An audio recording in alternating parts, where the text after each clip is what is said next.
వాడుకోవటానికి మనం ఏర్పరచుకున్నప్పుడు, దేవుని బిడ్డలుగా మనల్ని ఎన్నిక చేసుకున్నప్పుడు దేవుని కొరకు మనం ఏం చేశాం అనేది కూడా అక్కడ దేవుడి దగ్గర ప్రశ్న ఉంటుంది.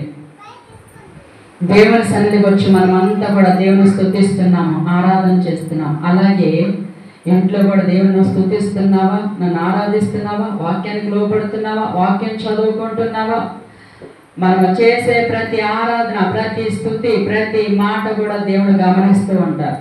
దేవుని సన్నిధికి ఈరోజు మనం వచ్చి ఆదివారము దేవుని సన్నిధిలో గడుపుటే కాదు, కానీ మనం ఇంట్లో ఉన్నా సరే దేవుని స్తుతించటం, సేవించడం, దేవునితో చక్కగా మాట్లాడటం, దేవునికి కొంత సమయం ఇవ్వటం, దేవునితో సమయాన్ని గడపటం, అలాగే ఇతరుల గురించి ప్రార్థన చేయటం, మన ప్రతి సమస్య గురించి దేవుని దగ్గర మొరపెట్టడం, ఆ కార్యాలు పొందుకోవటం, దేవుని మీద విశ్వాసం ఉంచటం, దేవుని మీద నమ్మకము కలిగి దేవుని మీద ఆధారపడి ప్రార్థన చేయటం, అన్నీ కూడా దేవుడు చూస్తూ ఉండి మన క్రియలను బట్టి